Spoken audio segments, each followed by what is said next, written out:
Welcome to Branding Room Only, the podcast where your personal brand gets a front row seat. I'm Paula Edgar, and if you're here, it's because you know your brand isn't just about what you do. It's about how people experience you. In each episode, you'll hear stories, strategies, and lessons from leaders and influencers who built their brands and made their mark. And I'll share the tools you need to do the same. Let's go. Hi, everybody. We're back in Branding Room Only with your host, Paula Edgar, and I am very excited about the conversation that we are going to have today. Let me tell you about my guest. You already know her. My guest is Kelly Hoey, and she is a networking expert and author of the newly released The Social Billionaire, a networking roadmap for women seeking to flourish and achieve more, as well as the best-selling Build Your Dream Network. Her career has spanned from big law to entrepreneurship, venture capital, and leading global communities, all grounded in her expertise in building strategic, meaningful connections. Today, she's a sought-after speaker and advisor helping professionals rethink networking as a power driver of success. Kelly, welcome back to the Branding Room. I am so excited to be back. I always love having conversations with you, Paula. And so thank you. Thank you for inviting me back into the room. Of course, I'll have you back for every single book you write. So continue to write them. They're all good. All right, let's jump in.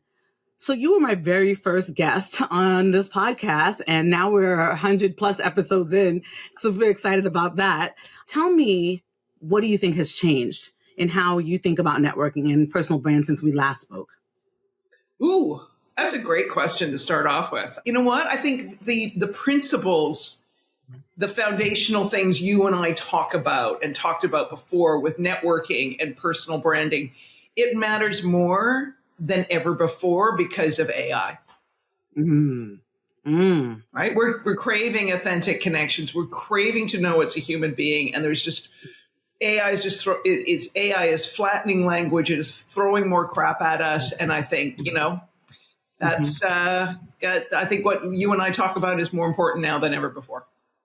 I think that you're absolutely right. I did a presentation recently and I called it like AI for personal branding, but the AI was authenticity and influence, because really thinking about how we need to bring more of ourselves and those connections you were talking about. I think that's a perfect tee up into this conversation. So what made you write this book, especially after you already had one? Seriously. I got into that agony. You know what? Part of writing this book was I had been, because of Build Your Dream Network, I'd been asked to comment on some research that showed that out of a women's leadership program, I suspect it was an MBA program, the women who, out of a pool of equally talented, equally ambitious and driven individuals, there was a pool of women who did better than a lot of their peers, including male peers and all of their female peers. And they had a different communication structure. And that piece of research and commenting on it caused me to fall down a rabbit hole. Bless 2020, it had its upsides and its silver linings. I fell down the research rabbit hole. And that's when I was like, oh, there's a lot of research out there, not just on the network part, but what's holding women back when it isn't bias or, systemic discrimination, those sorts of, lack of childcare, you can do all the roster lists. But it was like all this research. And I said, there needs to be an accessible way for women to have this. So that's why I wrote this book. Okay. Well, first of all, I have to do my Vanna Black because I'm not. But here we go. Here's the book. I love it. I started jumping into it already, and I love that it is a workbook, so it makes you get into and do the things. But tell me what it is that you found in your research about the difference in networking playbooks not being designed for women traditionally. Well, I mean, so many things are just, women are told to mimic men, right? And following the advice of successful men, like the research, this wasn't just, what we as women know and experience. The research shows that's really bad advice because what these women did, and in longitudinal studies within corporations, I looked at research from, what was going on in corporate America to what was happening with women entrepreneurs in Bangladesh, you name it. I was reading the research, and, the women who were being successful did not mimic the pattern of men. things that you would say are a trait of women in terms of long-term relationships. Boom, that's a success factor. But it's also knowing when to slice and dice our network, who to tap into, who we're calling on to give us, I want to say the really tactical stuff that we need to do tomorrow versus who we need to tap for social emotional help. So it was more of that, and sort of saying, all right, the women who are successful are doing something differently. But to just get out and network, or just, hey, Joe's been successful, do what he does. Bad advice for women.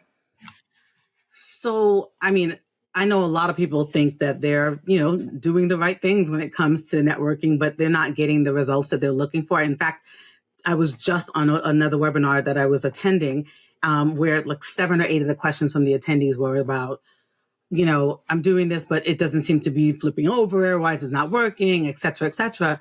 What do you think is going on here? Where's that disconnect in terms of results? Some of it, it's like stepping back and saying, why isn't it working? Is my communication wrong? Am I asking the right person, but at the wrong timing for them, right? Am I going to the wrong person with the right ask? Have I approached this in, there's all sorts of things in terms of taking that big step back. When they say they're doing all the right things, I'm like, but what have you been led to believe are all the right things? And to your point earlier, are they the right things for men, but different for women? Well, exactly. Absolutely. And so this is where I had a conversation with a woman who's a very senior executive and is in a transition period. And you would probably the same way look at a checklist thing. She's doing all the right things. Why isn't she landing this stuff? And it was near the end of our walk and talk. I said to her, boom, you've just listed what you need to be paying attention to right now. You've been doing this, you've been doing that, you've been talking to these people. She's got a clearer idea now on what she wants to do. She's, been sort of working some of the Rolodex that hasn't been the return calls. Things haven't happened. But a newer contact, a woman, said, I know exactly who you need to talk to. I know you already know them, but my administrative assistant can get you the meeting faster. She's going to make the meeting. Before you take that meeting, we're going to sit down. We're going to work through all this stuff. I'm like, I said to this woman, find those people, because that's what you need right now. Not the calling on the favors of people that you've helped over your, 30-year career. Not the right things that you were doing before. This is the tactical thing you need to do right now. The way that I connect this to branding, whenever I talk about branding, I always say, you can have a great brand without having a strategy. You can. But if you have a strategy, you are guaranteeing that you're filling out places that you may not have thought out before because you're setting a vision, et cetera. And more so, if you show up some way that's outside of what people expect, they will forgive you more because you have been consistent because you had a plan, right? Versus the not of it all. And so you have a framework that you have developed in this book called Focus, Grit, and Networks Equal Success. Tell me what that looks like day to day. Like, what's my Tuesday morning action after reading that information? Yeah. Well, let me take a step back on it. The reason why, and I love it. There's someone did a review of the book and said this is a workbook for life, and I'm like, yeah, kind of is. It's not just a networking book. And what I realized when I was doing the research, it wasn't just the networking tactics. It wasn't just the network structure. There was a couple of other factors that were at play. And that's where the focus and the grit came in. So focus, your goals, your opportunities, your values. We're talking personal branding, values, consistency, personal brand, all that kind of good stuff. The grit was mindset, time allocation, and self-care, which was that over and over and over again came up, right? And then the networks, it was a very particular network structure, as well as sort of some key sort of high outcome networking tactics that women should deploy more and sort of naturally fit within our wheelhouse that we're not deploying. So that's how the book breaks out.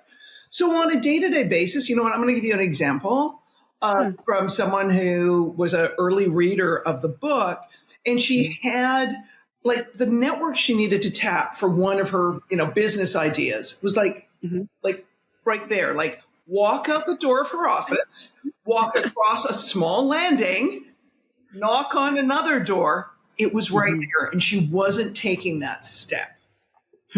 So I said to her, you need to go and read the chapter on focus. You need to figure out why you're not taking action steps on this goal. Like, what is the goal you're going after? Are you really committed to this? Right? That's where where the grit comes in. So why aren't you putting in the time and crossing the hallway? So I think on a day-to-day basis for someone, the focus grit networks becomes like a brand filter. Like, is this tied to my goals? Is this an opportunity that I want? Like, does it feed the goal? Does it fuel me? Does it making me, meet the right people? Is it aligned with my values? Right? All of those things start to intertwine. I love that, that it connects so well. You can't have a Flourish network without really thinking about the brand, because most of it is how people perceive or are able to talk about you too, as well as the way you talk and connect with people on your own. So it's like executive presence and network relationship building and personal brand. They all kind of live with each other in the same house and, share a kitchen. So my thought about this, when you just talked about that example, was a couple of things. One, women in particular, and perhaps this is because I literally am in this right now, we have so much we have to do, right? And that's outside of if you choose to be a mother or not, or any of that. It's just the way in which I think most women that I know, for example, are built, is that there's always a to-do list. There's always things that we are doing. And then we get good at it. And then people ask us to do more. And then we do more and do more. And one of the things I often say when I'm doing speaking engagements is, aren't you important enough to focus on yourself? Right? And so when I look at any kind of actionable life career book, like this is something that I was saying, like committing to doing the work, because, having a tool is great, but you got to use the tool. Right. And so when you talked about this woman not, having somebody within reach to make an ask to, I thought about the fact that I see all the time, women are afraid to ask. Hard stop. What are your thoughts? What does the research say? Am I wrong? Well, this is also too, it could be in the framing of the ask. It could be in terms of, your own feelings of self-worth, or I don't want to impose upon them. We'll get to the impose upon part. This is where I go, how committed are you to this thing? Are you not making the ask because you're not committed to the goal, right?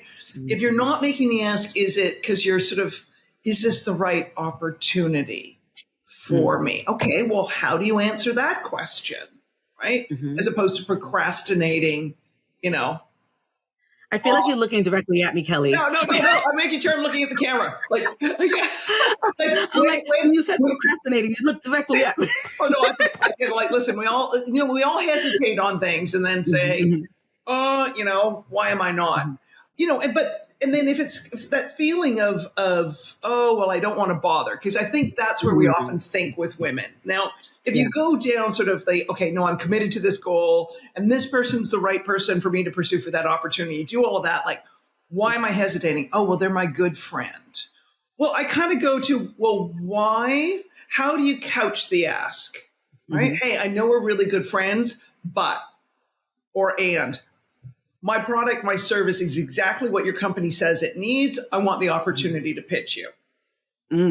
Right? Separate, where do we separate, the social emotional from, the business network, right? And so if there is a muscle that I think as a sort of big umbrella generalization where women need to be, a little bit more like the guys, okay, is in terms of doing that, in terms of pitching our friends for business or recommending our friends, and not being afraid to say, here are the parameters. Here's what I need. Here's what the deliverables are. Here's what this is.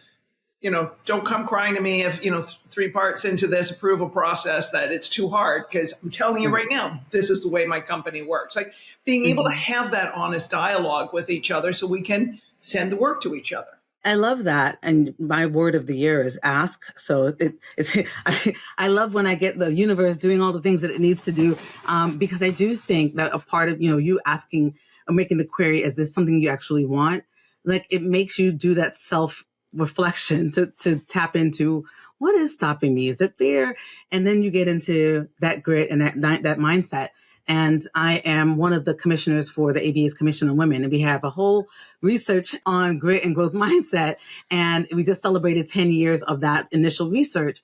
And one of the things that it talks about is resilience and how to tap into that self-care piece and also understanding what your goals are in order to kind of toe the line. And so, but I guess I never really thought about it in specific to like your relationship building.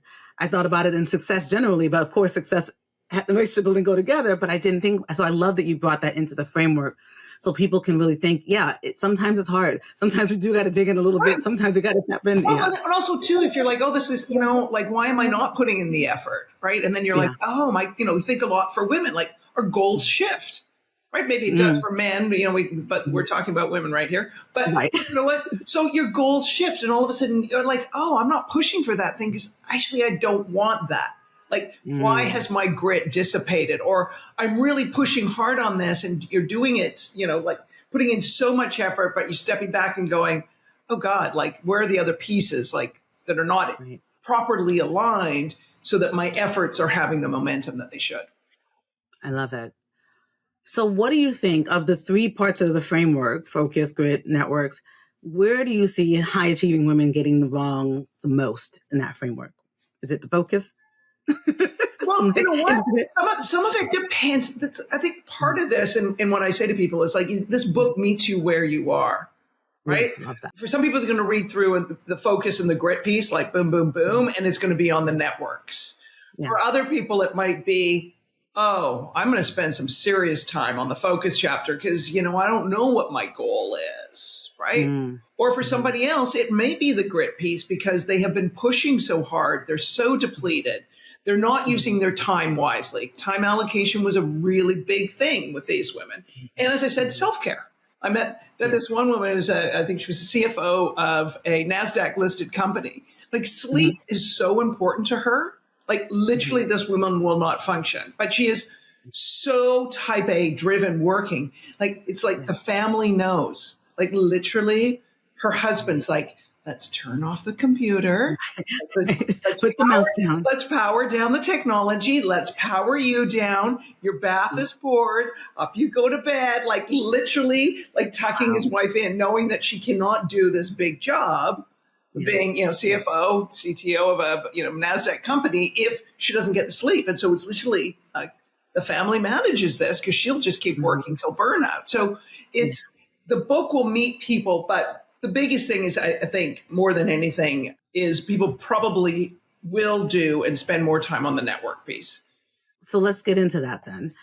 It's been said by someone, that sometimes women who succeed don't just network more, they network differently. Right. What does differently actually look like in practice? Like, give me some of the pieces of differently for women.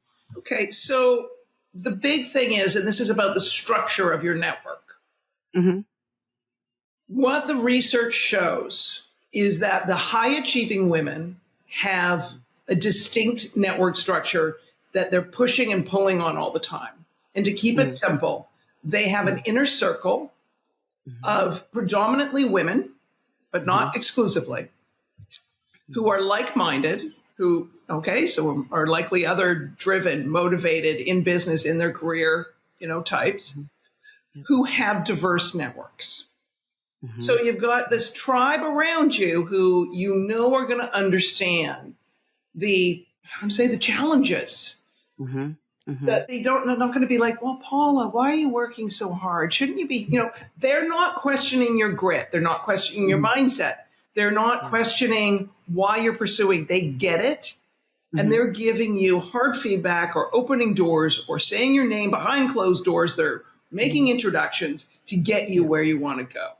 The other thing these women do is make sure they stay within the information flows that are critical in their industry. Now, does that mean they're on 15 different committees and doing this and doing that? Listen, there's times in our careers we both look at each other as lawyers, right? Like you sift through and then you're like, you know what? I got to dedicate time on this one. And this group or this industry organization, I'm good with the newsletter. Or this one, I just need to do the annual conference, but this one I need to be more hands-on. but they've identified where they need to be, and they make sure they stay on top of it. Yeah. What was interesting from the first study, the men who excelled in the leadership program, they only needed that second network. They only needed that to be in the information flows of that general, wider professional network. And that got them ahead. Interesting. I wonder what you think about this, because as you were saying that, I thought, we start off saying, what you can do that's outside of bias and systemic things. But I think that one of the reasons why that initial intimate network you talked about for women, that it's one that we pull levers on a lot, is because we have had to support each other to override some of the spaces that, were barriers to us, right? So that's exactly it. So women, so there was several longitudinal studies, like we're talking like 15 years, 50 organizations, 16,000 employees. So this was not like, hey, we surveyed 20 people and here's the outcome. And so they were looking in organization where you're comparing apples to apples, right? In terms of, we hire at this level, people need to have this GPA, or, they need whatever. And what they found, once they had eliminated out, like I want to say discrimination in all shapes and flavors and sizes, that there was still, in spite of hardships, let's just put it that way, there were still women excelling in this environment. And what wasn't? And it came down to the network piece. So the women who were equally ambitious, right, equally gritty, all the rest of it, they were networking like the dudes. And these women who, got ahead, and gets to the point you're hitting on, why you need an inner circle that is, like-minded, other women, is exactly for the reason to say, Paula, I know you're going to go into that meeting with so-and-so, but he hates the color red. So do not wear your red, your fabulous red glasses this time, and tone down the lipstick, because his ex-wife wore red and he just sees red when he's, when he sees red. And that's the kind of advice, right? And that's a silly example, right? Go back to the one I talked about, the executive who said, my admin's going to get the meeting faster. I'm going to tell you, we're going to script this out on how you navigate it, right? That is what that inner circle is. It is not the shoulder to cry on, right? Create your, your inner circle, your tribe, your peeps for that, right? Like if that's what your sister does for you, or your mom, or, your best friend, go to those things. But I found too many women often are like, oh, when I talked to so-and-so and they weren't understanding. And I'm like, why would you talk to them about that? They don't understand working in this environment. They aren't in your career. They're not in your profession. They don't live in your city. Like, why them? Like, okay, your ego, your emotions, they needed the comfy blanket and the cup of tea. Well, go to those people for that. Give each network the right job to do. I mean, this is perfect in terms of the tea. I've been thinking about one of my past podcasts. One of the most downloaded ones is on why you should have a personal board of directors. And right. So like cry committee, business committee, right? Like go shopping committee, right? That segmentation, I think, the great piece about this book is that it will help folks to be strategic in thinking about who serves what role, whether some people need to be retired, whether some people are going to be, in advisory, et cetera. And, and folks ask about a resource like this all the time, right? It's just like, well, what am I going to do? How am I going to map it out? In fact, I'm doing a panel at now about your network that's timeless. And I'll be talking, I might just bring it with me and be like, guys, just go ahead and get the book. I don't have time. Go ahead. Please. In 8.5 by 11, she's got it. Yeah. That part. And I just love it because, I'm mighty Gen X. I like to write things down. It is what it is. Okay. So what does a strategic network look like versus a reactive one? I mean, reactive is exactly, what you think it is. It's like all of a sudden you're like, oh, I need to do this, right? And for some people that may work, right? For some people, and I'm probably, be pointing my finger at the other gender, right? Where men's networks typically are one built on activity, and it doesn't have the same depth of relationship. There are human preferences and gender preferences towards how we build relationships. So, hey, I need to go and get some business. You know what? Let me just call up these, and do that. But when I often think about reactive is something has happened and we all of a sudden need human relationships. Mm-hmm. Mm-hmm. You're changing jobs, you're deciding to make a transition, you're up for a promotion, right? Mm-hmm. That's the stuff that's built on trust, and that Mm-hmm. takes longer. Much. Say more about that, because I don't think people, I want, that has to be a call out. Say more about that, because I do think people think, while we say over and over again, it shouldn't be transactional, they think that it's a withdrawal that should happen. But you have to deposit. It's sort of one of those things, like who and when are you going to put your reputation, your brand on the line? Who are you going to do that for? You're going to do that for someone where you have seen consistency. You have seen a pattern of behavior that you can trust. Or through them, you can trust the introduction. So you and I may not see each other all the time, other than, posts online, that kind of stuff. We may not have talked in a while, but it's like, no, if Paula lands in my inbox and says, hey, want to introduce you to, or, oh, I see you know so-and-so, I can trust this brand. I'm prepared to align my brand, my network, my resources with this person. Yeah. And that to me is sort of like in thinking about strategic versus reactive, like there's more power in networking than just showing up once. Right. Like there's more power in your brand than, one banner at one conference or, having the right color, right? There's how people talk about you. There's how people think about you. That was where all of those kinds of things. And so it's like, that's when it's strategic. Like, who do I want to be in the world? How do I want to interact with people? How do I want them to think about me? And how do I ensure I have this net of resources that I can always pull upon, to support me, and so that I can also support them. I hope y'all heard that. Okay. Okay. For those of you listening, I'm pointing my finger at the microphone. Hey, to listen. Okay. So this is something that this next question is, I want to preface it with, I get pushback on this all the time. So I'm committed to love. I always say I'm an extrovert. And so I love to be in community with people, and I love to be a connector of folks. It's just a part of who I am. But I get people saying all the time, like, is it that serious? Can I just put my head down and do the work? You emphasize that building relationships with other women in particular is non-negotiable. So why do you think people resist specifically the connection with women, and then generally the connection, like connecting with people as a thing? Like why is it that there's resistance there, you think? Because it involves time, because it involves other humans, and we are messy, complicated creatures.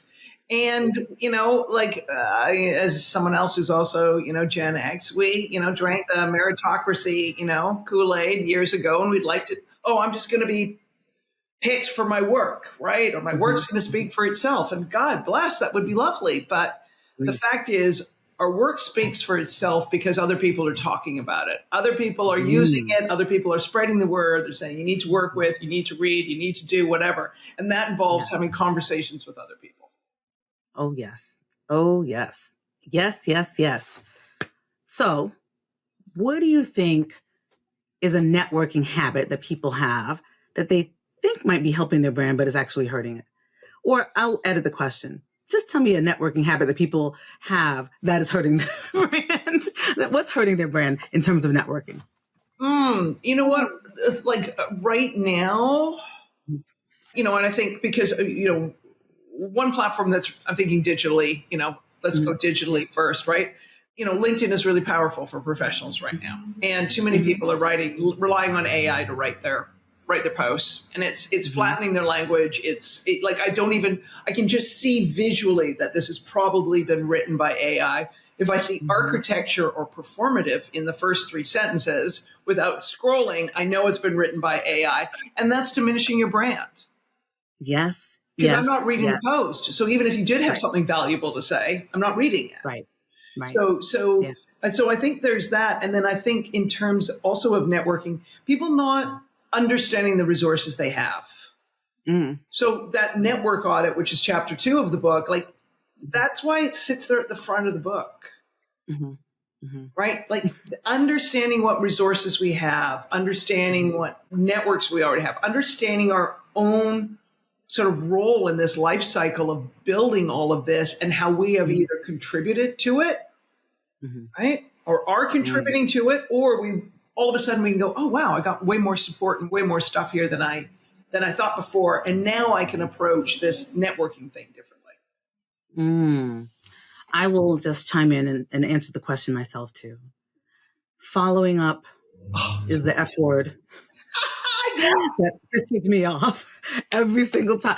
I'm just like, you know what? You can't meet me once and think we're going to be best friends and you'll be able to tell. Like, it's just that we need to be in community with each other. And so I have, and somebody gave me a good edit to this, but I can't remember it whenever I want to think about it. So blame perimenopause, but whatever. I call it my hit list. I always have 15 people. I look at it monthly. I'm like, these are the people who I'm prioritizing. I want to see what's going on. And it's usually that people in my circle, obviously, but then who I might want. It might be clients, that might be potential podcast, whoever it is. But there's a strategy there that helps me to not go outside of what my goals are. And right as my goals shift, I'm continuing to look at this. So I think people just need to know you got to put the work in. Okay, that's what it is. It's why it's called network. It's work. Right.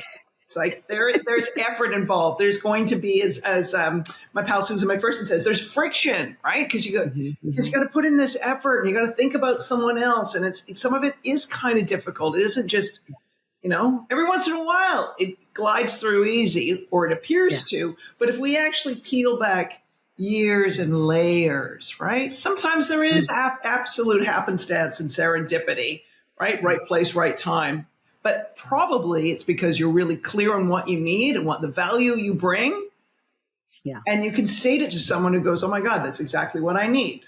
But yeah, you and I have gone on before about the follow-up, the follow-through, circling back. Oh my God, it's the easiest, like networking, like in terms of activity, it's the easiest mistake to fix in my mind. And it has such a big impact. Yeah. No cocktail parties and work in a room required. You just have to follow through, follow back, circle back with someone who's helped you before. Yep. It's, like my friend Jason Levin, who's also been on the podcast, he always says, if you don't know what to do, think about gratitude. Who are you grateful for?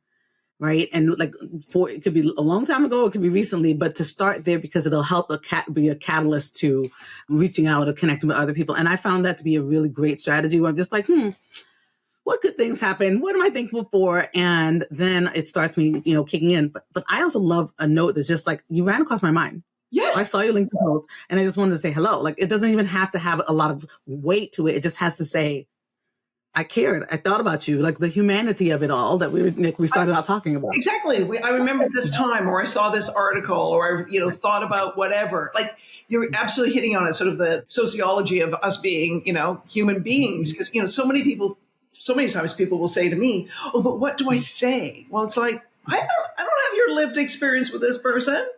Right. Even if we both know you, people have different lanes and entry points to knowing someone. And so it's like, you got to pull on your experience versus, me pulling on saying, oh, just say this to Paula. That'll hit the button and she'll definitely respond. Like, I don't know. Start with compliments, everyone. But anyway.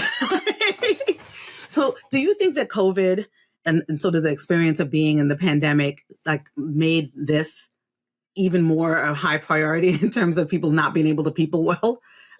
There's so many layers. I was chatting with someone about that yesterday, and part of it is like, yes, the pandemic, yes, the rise of online courses. Then you can start going back to, helicoptering, parenting, and just when did people have to start doing group activities? When did we stop doing, physical education in school? That required us to pick and do teams and work together. Like, you start pulling back all these layers and say, when was it acceptable for us not to talk to each other? Right? When did we decide we were so busy that it was easier, at a restaurant to hand a kid iPad, than to actually, right? Because you do that, maybe do that when you've got a baby, right? I'm not a mother, but that might be an easier thing. But then what does that tell your 5-year-old, your 6-year-old, your 8-year-old, your 12-year-old? What's Right. acceptable? Yeah. And how to, not even what's acceptable, but how to do it. Right. So I'm glad you brought up that point, because my kids are always a place where I see, one, my blind spots, and two, what's happening in society, right? Which is, one, I realized, I have both a boy and a girl. They're 7 years apart. My son, if he didn't want the steak, he's sending the steak back. Period. Hard stop. My daughter is not going to send the steak back. Now, she's in college right now, and he's in middle school. If she has to call the doctor or call somebody, she's like, there's no app. Right? Isn't there an app to do this? And I'm like, pick up the telephone. And I even doing this, and she's like, what are you doing with your hands? I was like, you know what? Forget you. like flip it open or whatever it is that you do. But they literally have to see it in action to understand. The reason why my son knows that she's going to send something back is because he's seen me being like, this is cold, or I'm not going to do that, and take it on. She has also seen it, but I wonder the divergence there in terms of how they have, gotten that information, and then the culture and all the other pieces that we're talking about with gender get into impact, because he's assertive with a capital A. Well, there's a definitely gender stuff in terms of what we, not even if in our family units as a parent, a godmother, an aunt, all the roles I get to play is, do we treat the boys differently than the girls? And then how does that translate into how they interact and what they, their interactions with other people, but also it's where we need to catch ourselves, a 7-year-old or 10-year-old boy sending back a meal in a restaurant versus a girl of the same age.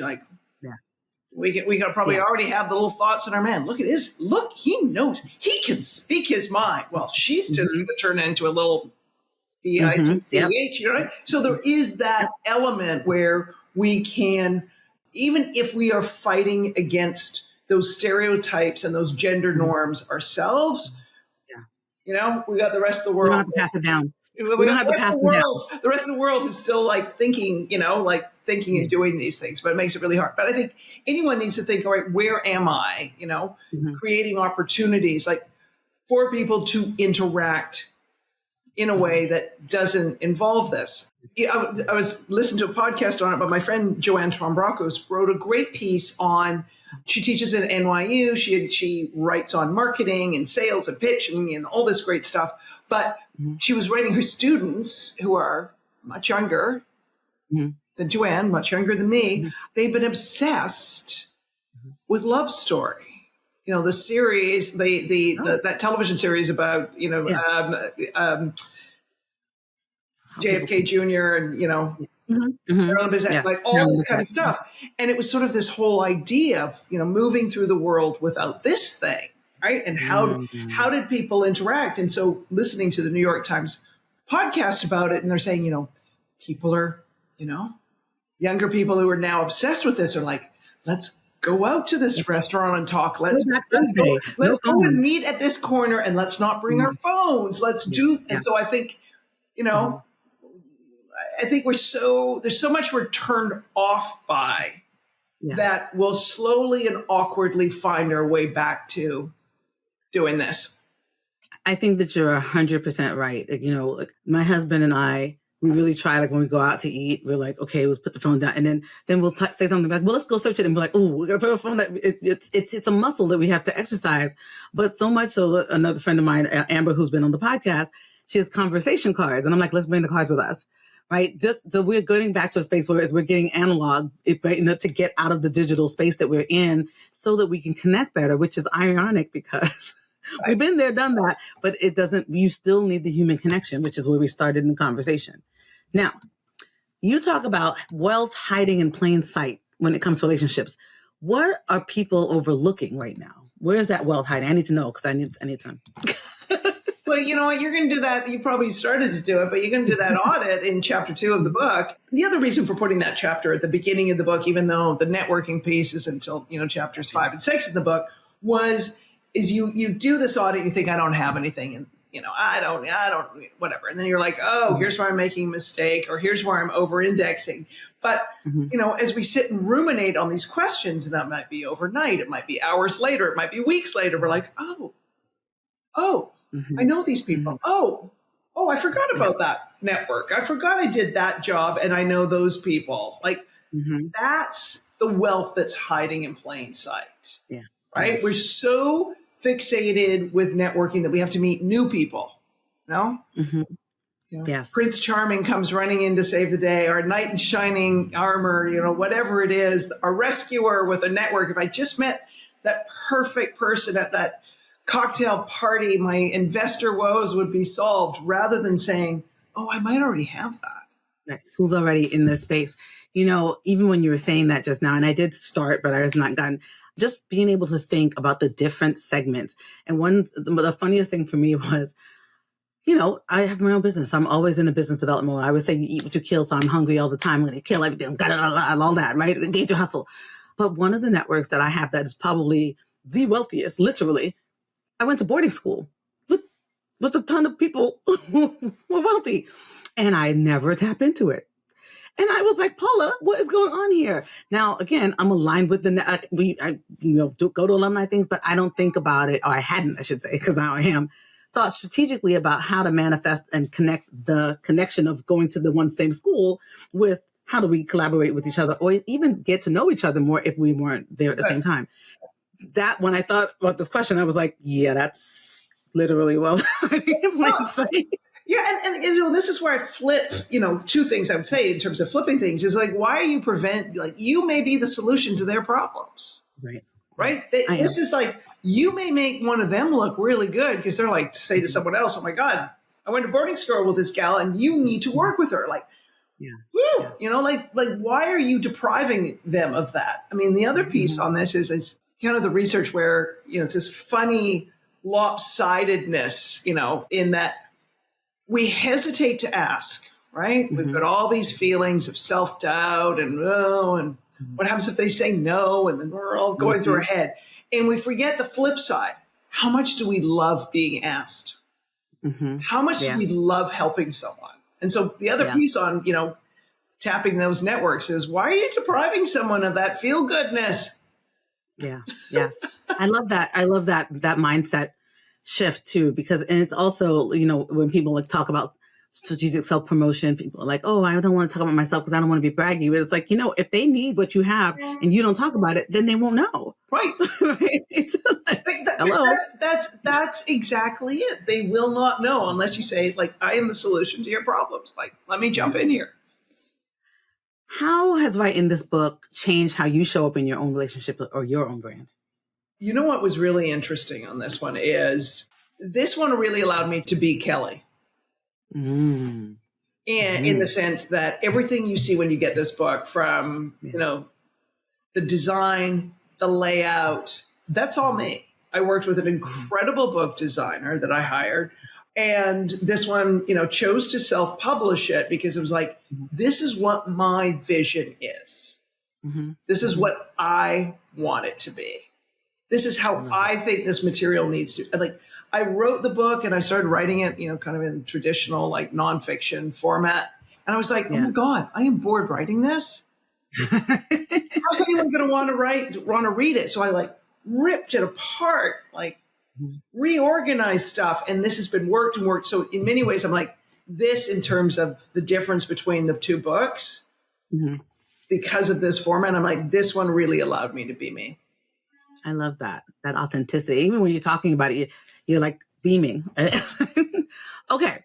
So if someone listening realizes they need to rethink their network, what's the first move that they should make this week after they purchase your book? You know what? I've said it before. Go do chapter 2. It's sort of like Monopoly. Do not pass, do not collect $200. Do not, whatever. Do not skip that chapter. Yeah. Because that'll either say, it's going to do a lot of things. One, you're going to realize the wealth of resources that you have. Mm-hmm. 2, you're going to see what you're not pulling on, right? Or you're going to say, oh, I see where the gaps are. Now I know how to really smartly focus my networking time. Mm-hmm. Or you're going to look at it and go, I'm going to have a good hard look in the mirror. Because my brand has not been such that other people want to be in my network. Ooh, Ooh. Yes, my one of my favorite jokes when I'm presenting is like, I would write a book on self-awareness, but nobody would buy it. We're all self-aware. I don't need that book. You just open it up and there's a Exactly. mirror. Yeah, I think it's a vulnerable. Anytime you have to do assessment for yourself, it's a vulnerable thing, but it's usually for good, right? To have an understanding of, what's driving you or what's being perceived and seen is just an important thing, and it doesn't go away if the challenge is there. If you're not asking yourself, the challenge is still there. You just don't know it. So, Right. might as well get the information so you can start to act on it. So, yes, I love that. Okay. What is the one relationship people should be investing in right now that they're probably ignoring? Ooh. Oh, I think in themselves. Like now, some people might be over-indexing on doing that, but this is again, I want to say, kind of transparency with yourself. Like, how have you been treating other people? Yeah. Right? I love How have you been looking after yourself? Mm-hmm. How are you prioritizing? What your goals and ambitions are versus what everyone else expects you to do. So if there's that one relationship, because your relationship with yourself is the one that's going to radiate out and impact others. That's branding, baby. Okay. So we've talked about doing the self-assessment and the network mapping and kind of seeing where your different networks are. Because it's a work style book, a workbook style book, what do you think? Is there another exercise in there that is as important? I know all of them are, but as that one, is there one that you think you got to hear about this one too? Oh, I mean, the other thing I would think for people to do is, and I think whether you're happy in what you're doing or you're thinking about doing something else, see where you draw your energy. And so in terms of looking at your calendar and seeing, right, we can all have really busy weeks and still feel energized. Yes. You can have lapse weeks and feel tired, right? Like where, as you're thinking about what needs to shift and change in your own life, like what is the stuff that, right, fills your boat and what's the stuff that, depletes it. And I think doing that type of exercise from the chapter on grit, so you can say, okay, now I get it, right? This stuff is draining me. Why is it draining me? I used to really enjoy this. I used to enjoy chairing this committee or leading this fundraising effort. I'm not so much anymore. Why is that the case? Okay, how do I, engage with this group or this activity differently? Where do I delegate? Where do I carve time and approach things different? I love mentoring, but one-on-one is draining me. All right, what about group? Do that kind of thing of where you get your energy and how you're allocating your time. I think that's an important one to do. I think that you're absolutely right. You and I met because of the New York City Bar Association, shout out. And I have gone from simple member to vice president. Thank you very much. When I think about the different, because I'm on a lot of different boards and I do a lot of different things, one of the ways that my coach has been helpful to me is to be like, is this organization or this volunteerism still serving you the way that you were excited about at the beginning, and or it's hitting your values? Like there's a couple of checks in there that I have to hit or I got to get rid of them. And so I had to get rid of a few last year. I have to look at the ones this year to say, are these right? And I have to make the decision as I go forward of how do I want to use this or do this more. And that has just been really helpful. So for all of you thinking that the book will help you with this, and you can also think about using and doing some of the exercises with somebody who's helping you with accountability. So I'm going to be taking this to my coach, like, here's my network. Now what are we going to do? let's figure out how to be a billionaire. Yay. Well, I love it. The Women's Leadership Alliance out in California, they're using this as their book club and doing chapter by chapter. And so, you said the word accountability. So not only are they going through the material, they're holding each other accountable. I love this. Right. Based on their answers and what they're understanding, what they're learning from going through this, which I absolutely love. I'm expecting you to be speaking at every women's conference for every women's ERG for everything. I know that we can't say certain words anymore, but still over half of our, population is women. So the fact that this is tailored into, I want to say, if we do, you know what I want to do? I want to do that. But I want to do it alongside you because the brand part is so. The Paula and Kelly show will like the part of what brings this material alive is these kind of conversations versus standing there, pointing at, a PowerPoint or whatever. And like the lived experience, and that so much of what makes people successful in networking is the same foundational principles of what makes a strong individual brand. 100%, 100%. They are not separate. Like I said, they live in the same house and they share that kitchen. It's really true. And, I do a lot of things for women's initiatives, et cetera. And I think, number one, I'll be recommending it. But number two, we often I'm talking about the collective of women, homework to something to make it tangible and actionable. And this literally is what that is. And you all know, because you listen to the podcast every week, I don't get effusive about things that I'm not actually effusive about. Like the authentic Paula isn't going to be, I'm going to say, that's so nice. I'm glad we're here. As opposed to, this is the best. You need to do this. Because I know, like I said before, that having a tool but not using it doesn't help, right? But this is a tool that can exponentially help us to think about things a little differently and get to that success in terms of our careers and lives, et cetera. So when somebody finishes this book, if they do nothing else, what's the one shift you want them to make? Wow. You know what? I want them to just have more confidence in going forth with their goals. Yeah. I love it. But more confidence in the decisions and that, and then he said, once they finish the book and they're like, okay, now I've got it, then I want them to go back and start again, because this is not like a one and done. This is like this evolving model. The network structure you need to get that next promotion might not be the network structure to land the 6, new clients. Like, as you already pointed out, you're evolving the committees, the things, and it's such a network is such a living organism. You need to keep doing those things. But more than else, just the confidence to say, all right, you know what? I got a map now. I can do this. A map is necessary. I did a session recently and it was for a women's group and there was about 100 people there. And I use a online anonymous tool.